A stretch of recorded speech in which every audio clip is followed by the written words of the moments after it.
안녕하세요. 자유유튜브입니다. 오늘은 주식 투자를 한다면 반드시 알아야 할 신호, 지표, 시장을 읽는 세 가지 도구라는 제목으로 이야기를 한번 해볼까 합니다. 지난 3월 이후 주식시장에 관심을 두고 실제로 주식 투자를 하는 사람들이 늘어났습니다. 자, 그렇다면 우리가 앞으로 시장이 어떻게 흘러갈지, 어떻게 대응해야 될지, 이런 것을 판단할 때 우리가 시장에서 어떤 것들을 바라보면 되는가, 우리가 어떤 것들을 참고해서 판단하면 좋을지, 여기에 대해서 한번 이야기를 나눠보는 시간을 가져보도록 하겠습니다.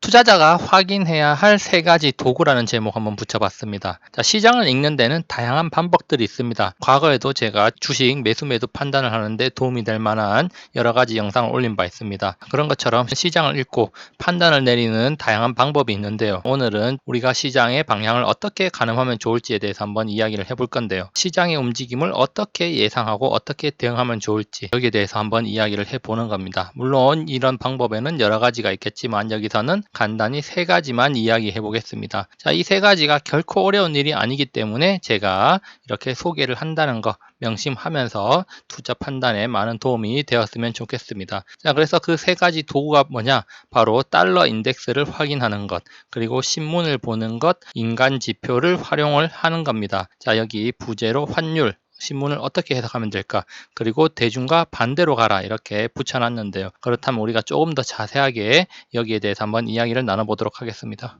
달러 인덱스 매우 중요합니다. 제가 지난 영상에서도 달러 약세가 오고 있다 이러면서 달러 인덱스에 대한 소개를 했습니다. 자, 그러면은 조금 더 디테일하게 우리가 달러 인덱스를 어떻게 파악하고 어떻게 바라보면 좋을지에 대해서 한번 이야기를 해볼 건데요. 자, 달러 환율이라는 것은 매우 중요합니다. 자, 경제를 이해하는데 꼭 확인해야 할 필수적인 요소라는 거죠. 자, 달러 인덱스, 특히 달러원 환율은 경제, 우리나라 주식시장에 매우 큰 영향을 미친다는 점에서 환율은 꼭 확인을 해야 됩니다. 환율이 불안하다는 것은 뭔가 내부적으로 금융시장이 불안하다는 것이고, 주식시장이 크게 요동칠 수 있는 변동성을 키우는 요인이 될 수가 있기 때문에 우리가 그 점에 주목을 해야 됩니다. 사실 이 환율이라는 것, 달러 인덱스를 움직이는 요인에는 여러 가지 요소가 있기 때문에 오늘 소개하는 이것만으로는 좀 부족할 수도 있습니다. 자, 그렇기 때문에 경제 공부, 주식 투자 공부를 하는 사람들은 이 달러에 대해서 조금 더 알아보는 게 좋고요. 일반적으로는 환율이 오르면은, 즉 원화 약세가 되면 주식 시장이 떨어지고, 자, 그 반대, 즉 환율이 내리면, 원화 강세가 되면 주식 시장이 상승하는 그런 모습을 보여줍니다. 물론 주식 시장이 상승해서 원화 환율이 떨어지는지, 아니면 원화 환율이 떨어져서 주식 시장이 상승하는 것인지, 그 선후 관계는 명확하지 않지만 대체로 역의 상관관계를 가진다는 것은 잘 알려진 요소입니다. 자, 이 환율에 관한 이야기는 사실 매우 중요한 요소이기 때문에 제가 첫 번째로 쓴 책인 4차 산업혁명 주식투자 인사이트, 150쪽에 좀 자세하게 실어놨습니다. 자, 그래서 책을 가지고 있는 분들은 150쪽 이 부분을 다시 한번 읽으면서, 자, 원달러 환율과 주식시장 경제 상관관계에 대해서 다시 한번 개념을 정리하면 좋을 것 같습니다. 자, 그러면은 달러 인덱스를 우리가 어떻게 이해하고 어떻게 활용해야 되는가, 여기에 대해서 한번 이야기를 해볼 건데요. 자, 달러 인덱스라는 것은 통화 바스킷의 6가지 통화 대비 가치를 수치한 것입니다. 자, 6가지 통화라는 것은 유로화, 엔화, 파운드, 캐나다 달러, 그리고 스웨덴 크로나와 스위스 프랑인데요. 자, 사실 캐나다 달러와 스웨덴 크로나, 그리고 스위스 프랑 같은 경우는 비중이 10%도 안 되는 적은 비중이기 때문에 영향력이 그리 크지 않다, 이렇게 볼 수가 있는데, 자, 여기 보시면 도드라지는 게 바로 유로 57.6%, 그리고 엔화 13.6%입니다. 사실상 유로 환율이 매우 큰 부분을 차지하기 때문에, 자, 이 달러 인덱스와 유로화 환율은 상당히 밀접한 관련이 있기도 합니다. 지금 2014년부터 2020년까지 약 6년 동안의 달러 인덱스 흐름을 지금 나타내고 있는데요. 자, 2018년부터 약 2년 동안 달러가 낮은 각도로 상승을 해오다가 최근에 급등 이후에 지금 달러 인덱스가 급격하게 떨어지고 있는 모습 확인할 수 있습니다. 자, 여기에 대한 이야기는 제가 지난 영상에서 했었고, 자, 지금 달러 인덱스 수준은 거의 1년 만에 최저치 수준으로 떨어진 상황이다, 이렇게 볼 수가 있겠고, 자, 여기서 달러가 더 떨어질 가능성이 높다, 자, 이런 전망을 하는 사람들이 많다는 점 우리가 주목할 필요가 있습니다. 자, 어쨌든 달러 인덱스가 지금은 추세적으로 하락 추세로 접어들었다, 이런 이야기가 많은데, 자, 그렇다면은 이 달러 인덱스 하락, 이것이 어떤 중요성을 가지는지 여기에 대해서 조금 더 한번 이야기를 해보도록 하겠습니다. 차트를 하나 준비해 봤습니다. 달러 인덱스와 바로 유로 환율 복합 차트입니다. 자, 여기 검은색이 달러 인덱스고요. 그리고 파란색이 유로 환율입니다.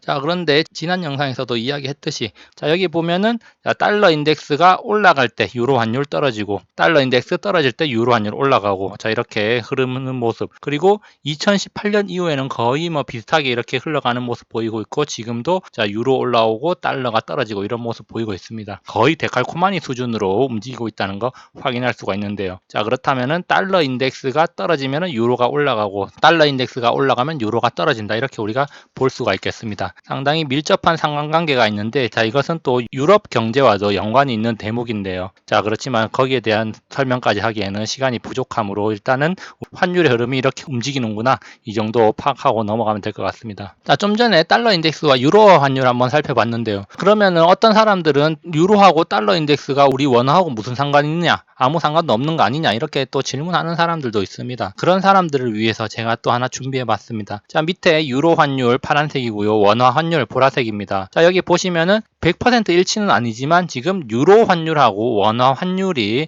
이렇게 거의 방향성이 동일하게 움직인다는 겁니다. 유로 환율 올라가면은 원화 환율도 올라가고 자, 유로 환율 떨어지면 원화 환율도 떨어지고 자, 그리고 지금 유로 환율 올라가고 원화 환율도 지금 상승 국면에 접어들고 있는 거 우리가 확인할 수 있습니다. 이렇게 방향성이 비슷하기 때문에 자, 유로 환율 추이를 보면은 우리의 원화 환율 추이를 대충 가늠할 수가 있다는 겁니다. 자, 여기 오른쪽에는 달러 인덱스 검은 선까지 복합으로 표시한 건데요. 자, 그렇다면은 유로 환율하고 달러 인덱스가 역의 상관관계였고 원화 환율과 유로 환율이 비슷한 방향성을 보이고 있기 때문에 달러 인덱스와 우리 원화 환율은 역의 상관관계에 가깝게 움직일 것이다. 이렇게 추측할 수 있는데 자, 검은색하고 보라색 이렇게 반대로 거의 반대로 움직이는 거 우리가 확인할 수 있다는 점 주목할 필요가 있습니다. 자, 그러면 좀 더 디테일하게 주식시장하고 또 무슨 상관인가 이걸 또 한번 확인해 보겠습니다. 자, 달러 인덱스와 유로 환율과의 역의 상관관계 우리가 확인을 했습니다. 자, 그렇다면은 자, 원화 환율하고 코스피 지수는 뭐 다른 데서 많이 볼 수 있기 때문에 제가 그걸 소개하지 않고 자, 유로 환율하고 코스피 지수의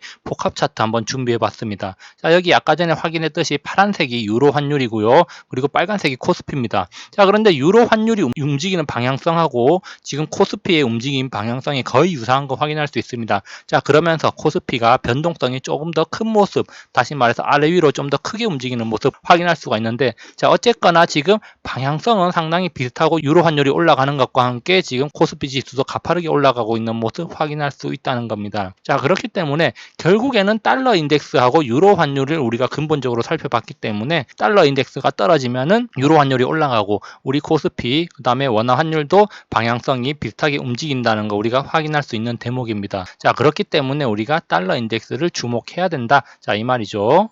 자, 그래서 정리를 한번 해보면은, 자, 달러 인덱스는 달러 가치의 방향성을 이야기해 주는데, 자, 유로 환율은 이 달러 인덱스와 역의 상관관계를 가진다는 겁니다. 자, 그런데 이 또 유로 환율은 우리 원화 환율하고 유사한 움직임을 보이고, 코스피 지수 역시 유로 환율과 유사한 방향성을 보인다는 점 우리가 좀 전에 확인을 했습니다. 자, 결국 달러 인덱스는 우리 주식시장과 매우 밀접한 관련이 있다는 점 우리가 주목해야 되고, 자, 방향성은 그 반대라는 점 주목할 필요가 있습니다. 그래서 자, 달러가 올라간다. 자, 강달러로 간다. 그러면 한국 주식시장 별로 재미없을 것이다. 이렇게 우리가 볼 수가 있다는 겁니다. 물론 그 반대의 경우도 생각을 해야겠죠. 자, 두 번째입니다. 자, 신문에서 어떤 신호를 읽으면 될까? 신문을 어떻게 봐야 되는가? 제가 신문을 꼭 읽어라, 신문을 봐야 된다 이런 이야기 많이 했습니다. 자, 그러면서 어떤 내용에 주목해야 되냐 제 책에도 뭐 간략하게 소개를 해줬었는데요. 자, 그렇다면 오늘은 조금 더 다른 방향에서 신문에 접근하는 방법 간단하게 한번 소개를 해보겠습니다. 자, 최근에 신문을 본 사람들은 알 것입니다. 아니면 2020년 꾸준히 신문을 구독한 사람들은 잘 알 수 있을 건데요. 자, 최근에 좋은 이야기 나온 적 있습니까? 자영업자 망하고 경제 폭망 중인데 시장은 왜 오르는가? 자, 이런 이야기 하는 사람 많습니다. 자, 어떤 기업은 실적이 최악이라고 하는데 주가가 오르기도 합니다. 자, 그런데 어떤 기업은 실적이 최고라고 하는데 주가가 떨어지기도 한다는 것이죠. 자, 이런 것들 우리가 신문에서 흔히 볼 수 있는 내용들, 제목들, 자, 이런 것들을 우리가 충분히 확인할 수 있는 것들인데, 자, 이런 것들을 보고 우리가 그러면 시장에서 어떤 신호를 읽어야 되는가 이것을 한번 짚어보자는 겁니다. 자, 신문은 무조건 봐야 되고 꾸준히 봐야 되는 건데, 자, 거기서 어떤 정보를 캐치해야 되는가 그게 중요하다는 거죠. 그러면 최근에 나온 신문 타이틀 한번 3개만 가져와 봤습니다. 7월 21일, 7월 15일, 그리고 7월 23일 기사인데요. 자, 국내 기업 500곳 결국 못 버티고 쓰러졌다. 법인 파산 신청 역대 최대다. 코로나 쇼크 6월 실업률 1999년 IMF 사태 이후 최고치로 치솟았다. 자, 2분기 경제 성장률 22년 만에 최악이다. 자, 정부는 3분기에 반등할 것이라고 말하고 있다. 이런 말입니다. 지금 우리나라 경제 IMF 이후에 최악의 상황에 치닫고 있다. 하루 이틀 듣는 이야기가 아닙니다. 그럼에도 불구하고 지금 주식시장은 상승하고 있다는 점 우리가 주목을 해야 됩니다. 자, 2020년 경제와 관련해서 최악이라는 말밖에 나오지 않고 다른 말 들어본 적이 없는 것 같습니다. 특히 3월 이후에 경제는 완전히 무너져 내렸고 지금은 앞서 살펴봤듯이 IMF 이후 1998년 IMF 이후에 우리나라 경제는 최악의 상황에 치닫고 있다. 자, 그럼에도 불구하고 우리나라 주식시장 강한 반등을 했다는 겁니다. 물론 우리나라만 반등한 게 아니라 전 세계적으로 반등했다는 거 그거 참고할 만하지만 어쨌든 현재 상황 최악이지만 시장은 올라가고 있는데 많은 사람들이 의문을 제기하고 있다는 말입니다. 자, 올랐고 또 오르고 있고 현실은 지금 반대로 가고 있다는 점입니다. 이게 과연 무슨 뜻인가? 한번 생각해 보면요. 지금의 시장이 강세장일 가능성이 높다는 것을 의미합니다. 물론 가능성에 항상 베팅을 하는 겁니다. 강세장일 가능성이 높다는 거죠. 확률적으로 더 높다는 겁니다. 간단하게 한번 정리를 해보겠습니다. 자, 지금 경제 상황이 최악이다 이런 말이 나오는데 자산 시장이 상승하고 있다. 자, 엇박자가 난다는 겁니다. 자, 이럴 때는 지금 강세장에 진입해 있다 이렇게 우리가 해석을 할 수가 있는 겁니다. 자, 그런데 반대로 경제 상황이 나중에 긍정적이고 호황인데 주식시장이 하락하고 있다. 하락 반전하고 있다. 자, 그렇다면은 그때는 상승을 종료하고 하락장으로 접어들었을 가능성이 높다. 이렇게 우리가 판단을 하면 됩니다. 자, 현실과 시장이 반대로 움직일 때를 주목해야 된다는 겁니다. 자, 시장의 흐름, 현실 경제와는 별도로 시장의 흐름에 따라서 우리가 판단을 하는 게 좀 더 중요하다는 겁니다. 어쨌든 현실 경제와 지금 자산 시장의 엇박자 날 때 그때를 주목해야 된다는 겁니다. 자, 그러면은 이게 시장 전체 이야기만 해당되는가? 자, 개별 기업도 마찬가지로 우리가 적용을 할 수가 있습니다. 자, 실적이 최악인데 주가가 상승하거나 급등하는 경우를 볼 수가 있습니다. 자, 이럴 경우에 우리가 어떻게 해석을 해야 되느냐? 자, 미래에 대한 기대감 혹은 알려지지 않은 호재가 있을 수 있다. 자, 그래서 상승 추세에 진입했다 이렇게 볼 수가 있겠고요. 자, 아무리 실적이 최악이라도 주가가 오르는 기업들 우리가 주목하고 추격을 하면은 수익을 낼 가능성이 높다는 겁니다. 자, 반대로 실적은 최고를 찍었고 장밋빛 전망이 계속 쏟아지고 있다. 자, 그럼에도 불구하고 주가가 하락하고 있다. 물론 이 장밋빛 전망이 쏟아지고 최고 실적을 낼 때까지 주가는 이미 많이 상승한 상태에서 이런 이야기가 나온다. 그리고 이런 이야기가 계속 나오고 주가가 하락했다. 자, 그렇다면 설거지 국면에 진입했다. 이렇게 우리가 해석을 하면서 절대 손대면 안 될 주식 이렇게 볼 수도 있는 겁니다. 그래서 뉴스 그 이면의 의미를 읽으라는 겁니다. 보이는 그대로 받아들인다면 절대 투자를 못합니다. 지금 우리나라 경제, 전 세계 경제가 꼬라박고 있는데 자, 투자를 이때 해야 되냐? 절대 못하겠죠. 자, 그렇지만 그 이면에 어떤 의미가 있는지를 우리가 읽어야 된다는 겁니다. 자, 언제나 최악이고 언제나 불안한 상황입니다. 뉴스에는 좋은 이야기 잘 나오지 않습니다. 언제나 최악이고 불안을 조장하는 뉴스들이 나와야지 사람들이 클릭을 많이 한다는 겁니다. 자, 그렇기 때문에 우리는 이 이면에 어떤 의미가 있는지 자산시장에서 돈이 어떻게 흘러가는지를 보라는 겁니다. 자, 주식을 사기에 가장 좋은 시기는 언제일까? 뉴스를 보는 것 자체가 두렵고 괴로울 때, 그때가 최고의 시기일 수가 있다는 겁니다. 자, 세 번째, 인간 지표입니다. 자, 이것은 수백 년 동안 변하지 않는 진리, 대중과 반대로 가라는 말하고 연결됩니다. 자, 17세기 튤립 광풍이 있었고, 그리고 18세기 영국에서는 남의 회사 열풍도 있었습니다. 자, 그리고 99년 닷컴 버블이 있었고, 2017년에는 비트코인 열풍이 불기도 했습니다. 자, 이것들 다 우리가 한번 생각해 보면은, 자, 바로 말 그대로 광풍이 몰아닥쳤던 시기입니다. 자, 18세기 영국의 한 소녀는 런던의 커피하우스에서 이렇게 기록을 했다고 합니다. 남의 회사가 모든 대화와 유행의 중심이었다. 한 여자가 자신의 보석을 팔기를 원했지만 아무도 관심 가져주지 않았다. 자, 우리 2017년을 한번 생각해보면 모든 곳에서 모든 사람들이 비트코인에 대해서 이야기를 했고, 자, 그런 사회적 풍경이 나타나고 나서 2달도 채 되지 않아서 비트코인의 폭락이 찾아왔다는 사실 우리는 너무나도 잘 기억하고 있습니다. 자, 인간 지표. 자, 모두가 앞뒤 안 가리고 시장에 뛰어들 때 그때를 경계해야 됩니다. 포모. 자, 포모에 휩싸이지 않으려 할 때가 가장 위험할 때이다. 물론 내가 지금 느끼는 감정이 과감한 베팅인지 탐욕인지를 구분짓는 건 참으로 어려운 일이기도 합니다. 그렇지만 우리가 그것을 잘 판단을 하고 지금이 어떤 상태인지를 한번 점검해보고 가야 된다는 겁니다. 남녀노소 안 가리고 모두가 주식 이야기에 심취해 있을 때, 식당에서, 카페에서, 공원에서, 그리고 TV에서 모든 사람들의 화제가 주식일 때를 경계하자는 겁니다. 자, 재테크, 주식에 전혀 관심 없던 주변 사람이 주식시장에 기울 때, 우리가 이런 장면이 펼쳐지는 모습을 한번 생각해 봐야 됩니다. 물론 최근에도 이와 비슷한 장면들이 나타나기도 했지만 지금은 그런가 안 그런가를 한번 살펴볼 필요도 있다는 거죠.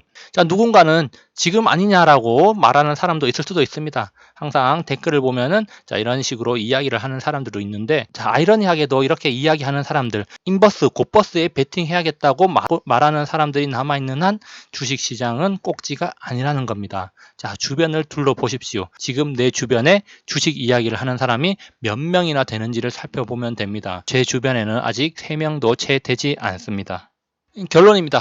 자, 자기 스스로를 믿고 판단하십시오. 자신의 자산은 스스로 지키고 불려 나가는 것입니다. 항상 자기 중심을 가지고 스스로 판단하고 행하라. 자, 제가 자주 이야기하는 말입니다. 자, 과감한 베팅인지 탐욕인지 구분하는 것 중요합니다. 자, 지금 나의 행동이 과연 과감한 베팅일까? 아니면 탐욕에서 비롯된 것일까?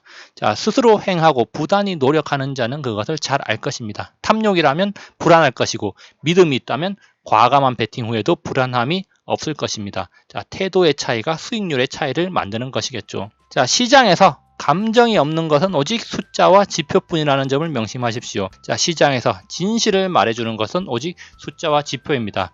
제가 하는 말도 진실이 아닐 수도 있다는 점을 생각하기 바랍니다. 자, 여기까지 영상을 감상해 주셔서 감사하고요. 항상 즐거운 하루 보내시기 바랍니다. 감사합니다.